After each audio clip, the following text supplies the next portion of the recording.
course, our contractors. And let me start with a few words on the contractors. This project is being undertaken at a cost of approximately 2.3 billion Jamaican dollars. It is, by any measure, a significant expenditure. Once again, another big move from the leader of Jamaica, Dr. Wallace, with another big contract, propelling Jamaica out of one situation into a better situation where Jamaica is looking more and more like you take a plane and go to America or Canada, somewhere about there. So another decent spot of work from 1 p.m. So what do you guys think about this next move? I know they are using WICAM for the construction, and a lot of people have words to say about this company, this contractor. And what is your thoughts? What do you know that I don't know about WICAM? And is this a good move, using a local company instead of using the Chinese company?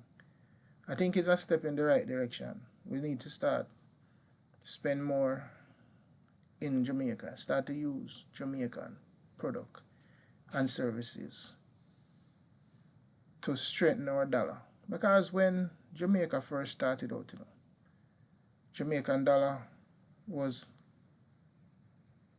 more valuable than the US dollar, which it takes $2 US to purchase $1 Jamaican dollar. But now it takes 162 Jamaican dollars to purchase a US dollar. We can get back to that. So let's listen what the Prime Minister have to say. And he have a lot to say. So let's listen to what he has to say. Stay blessed.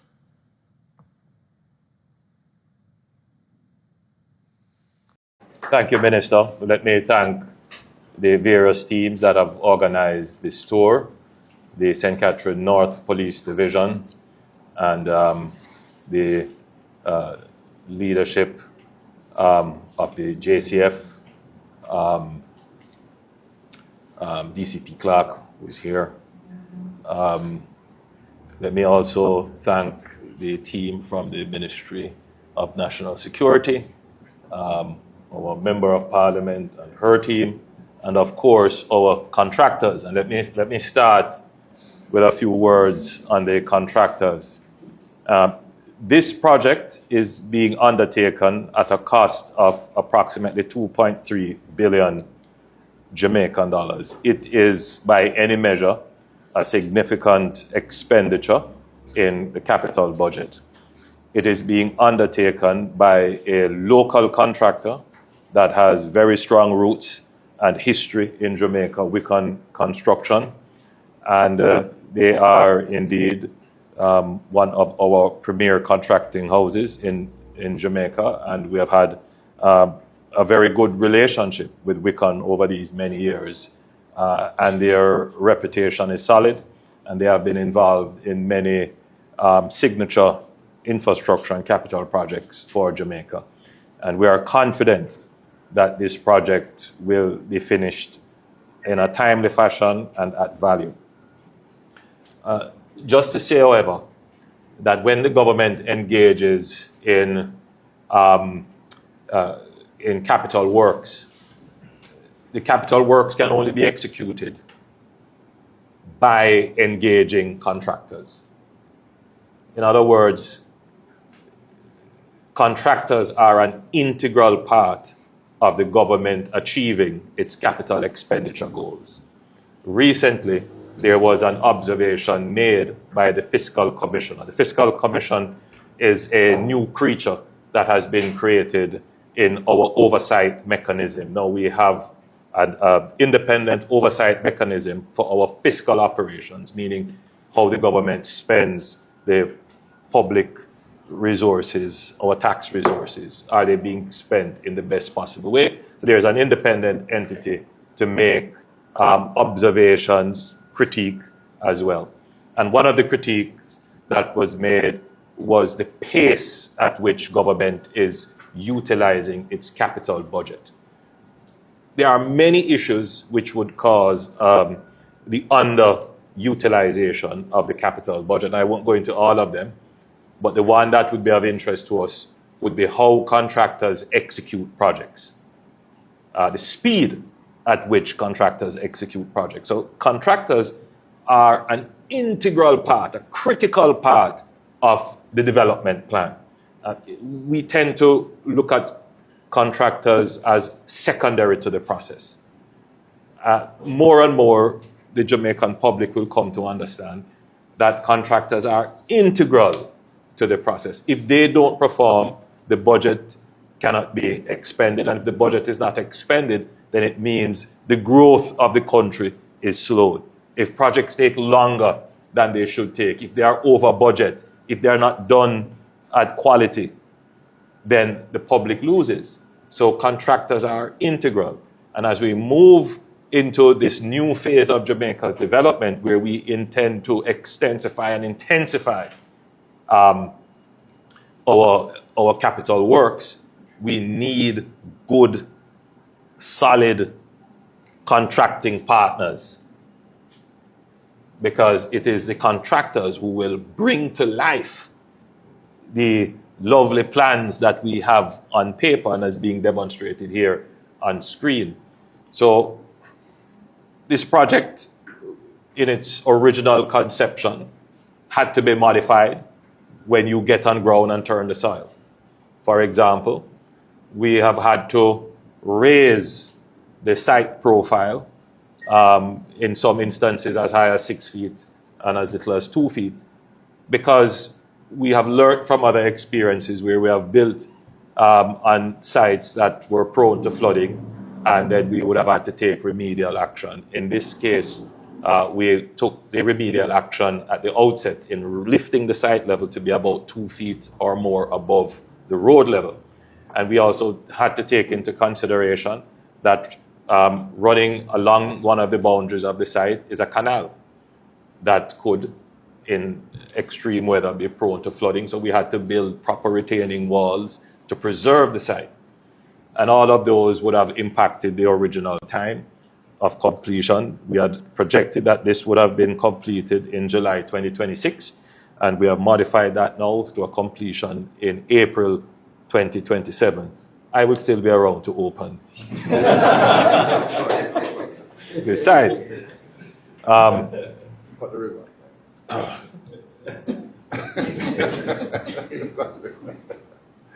Now, we didn't make too much of this in the event, in the consequential event in September, because there are so many projects that are there being executed in varying stages. So my presence here today is to also highlight to the Jamaican public that there are many capital projects underway in Jamaica which will transform your daily lives when they are finally executed. In this area, which is the Spanish Town area, we have two major projects ongoing. One, it is the construction of a new wing at the Spanish Town Hospital, which started before this and is moving apace. And this project, both are multi-billion-dollar projects that when they are complete, it will have an impact on the quality of life of the people in Spanish Town. Now, when we are doing our planning for infrastructure, it is not an haphazard process where we say, oh, we'll do police stations or we will do housing. It has to be synchronized and coordinated. So if you notice, we have chosen health and security, two critical things for the development of any area. Spanish Town, the old capital, has a particular kind of energy. An energy in commerce, in entertainment, in housing and transportation. But the particular energy has to be properly harnessed. Otherwise, it could hamper its own effectiveness and success. So what we see in Spanish Town is a great energy in our markets, for example, in our transportation center, in the town area itself. But this energy creates a kind of congestion. Literally, in the town itself, it's very difficult to move around. It's inconvenient, and it hampers the growth of the area. And it also creates a certain level of insecurity in the area. And unfortunately, the area has been a haven to organized criminal enterprises. In another town that is adjunct to Spanish Town in the Linstead area, I had to visit on Monday a small community called Commodore, where it is clear that the murders that took place there were related to gang activities. I mean, it is beyond being described as unfortunate. It is really distressing that criminal enterprises have been allowed to take root in a historical area like Spanish Town and in a generally very peaceful area of the northern part of St. Catherine, which is not necessarily urbanized. And they have really created mayhem.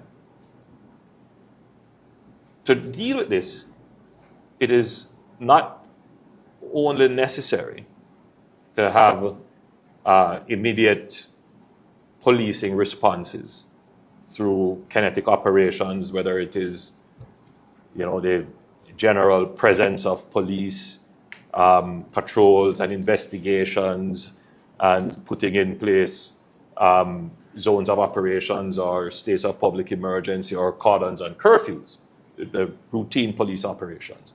But it is also important to lay a stake in the ground and say, we are going to build a state-of-the-art, properly appointed, well-designed security facility. We are going to stake our claim against the gangs and the criminals and the organized enterprises that are engaged in the production of violence in communities like Spanish Town. And we are going to remove you from this space and eliminate your operations. We are going to take over the space. That is essentially what this is. This is a statement that the government of Jamaica, the Jamaican state, is going to put its money, $2.2 billion, into the ground in Spanish Town. We're going to take it over and we're going to move out the criminals. That's what it is. And I'm saying it in this way for all the stakeholders to appreciate. We have the chairman of the Chamber of Commerce for Spanish Town. We have the various leaders of the JCF for the area who are here, the members of the Ministry of the National Security, and people who have a stake in Spanish Town listening, that you should interpret this as the government putting in place the necessary investment to ensure that there is security in Spanish Town. Once that message gets through, not just in the construction, but in the operation of this facility. I had euphemistically said that we're building a police station, and I was appropriately corrected that no, this is the divisional headquarters, which means that it is not merely routine operations. There will be quite a bit of strategic, administrative, and planning operation, but more importantly, there would also be the community engagement here. So it is going to be a very important part of the governance of Spanish Town. And I am expecting that with almost 300 personnel stationed here, with all kinds of operations coming out of this space, that the immediate lands adjoining, most of which are privately owned, that plans that were in the works for I was a boy in Spanish Town, Sparcom, I remember. Yes, that's right. To develop all of these lands, that all of these developments can now come to fruition. That the investors who have been holding this land for a very long time, wondering when will it be safe that I can come and do construction in Spanish Town. Once this station is finished and operational and the police who occupy it are properly missioned, that the ultimate objective is to make sure that development can flow into Spanish Town to take advantage of the natural energy of the people, then we will start to see not just these kinds of development, but a whole host of other developments taking place in the immediate environments and in the outer concentric circles of the development area. So I want to say to the people of Spanish Town, I know it has been said that I am from Spanish Town, but I am really focused on the area, especially by your member of parliament. But we have been very strategic in what we have been doing.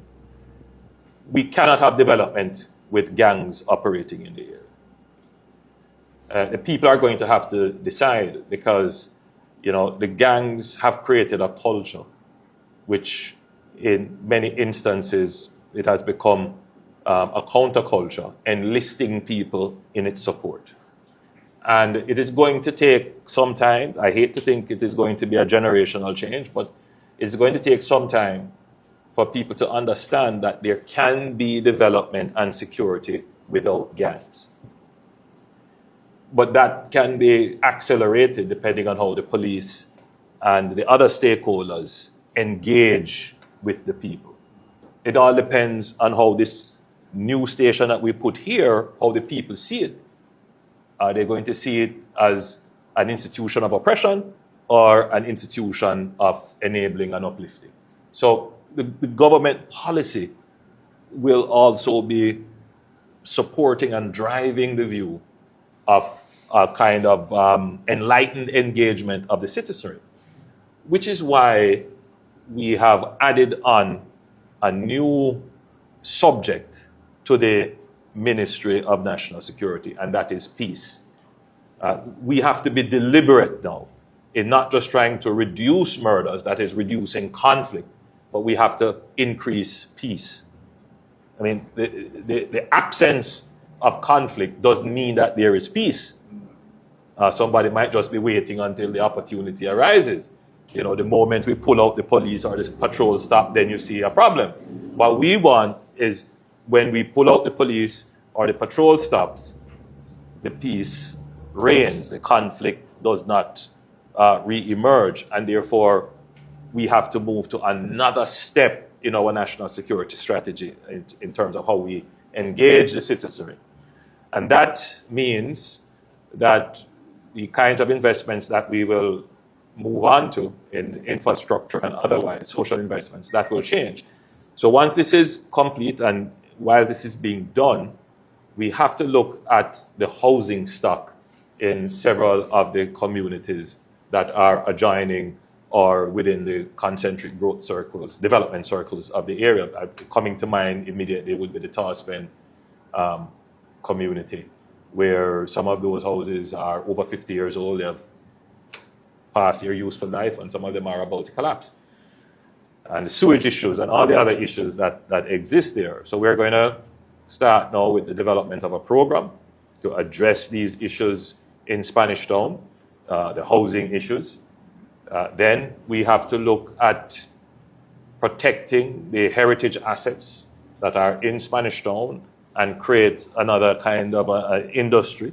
When I was growing up in Spanish Town, believe it or not, the Spanish Town Square, Emancipation Square, used to be an attraction. Busloads of tourists used to come to go and look at the museum, the archives, the old courthouse. Some of those now, the old Georgian buildings are, in a state of disrepair. We are losing the heritage value. So we're going to try and reclaim much of that and bring back that, that dignity and pride of our history in Spanish Town. Education is a major issue in the area. We have the largest high school in the Caribbean, St. Catherine High School, my alma mater. That school is overcrowded, and other St. Diego High School I know, Spanish Town High, Jonathan Grant. So when I was Minister of Education, we were contemplating building a new school. We just didn't we couldn't identify the lands. But that is now back on the table. And there is, I said, significant energy within the area for residential housing. And I'm certain that once the security guarantee is strong, you're going to see many private sector developers, who knows, maybe even WICAM. Well, you're nearby, you're just up the road, coming into the area to have housing developments.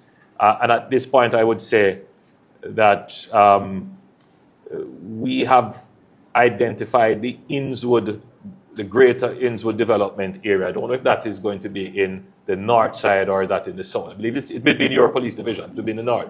Yes.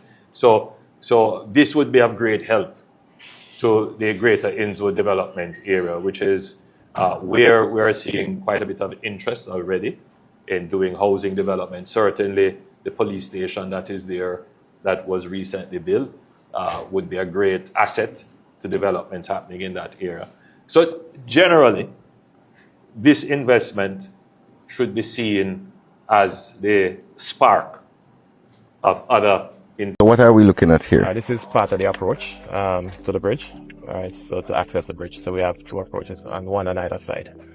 But this is not complete. No, it's not completed yet. What is this exactly? This is shingle, but for proper drainage, engineering fill.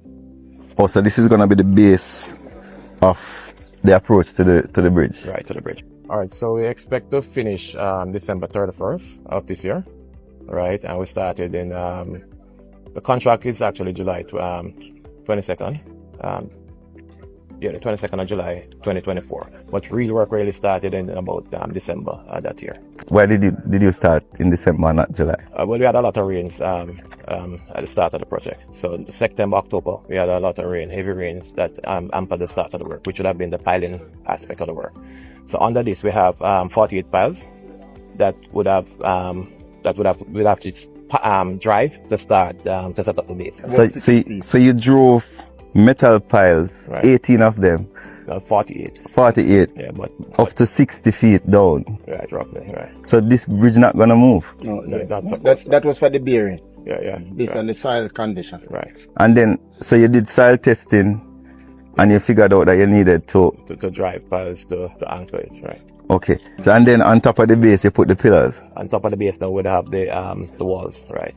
And how many walls? So we have 1, 2, 3, 4. I think it was 6 walls, right? 6 walls. And on top of that? On top of that now we have the deck supported by arches. What is left to be done is to actually complete the approach, and then some amount of protection work, which would have been the gable baskets and the arena mattress at the base. I noticed that this river seems to be a very powerful river when it rains. Very, very powerful rain. Very powerful wind.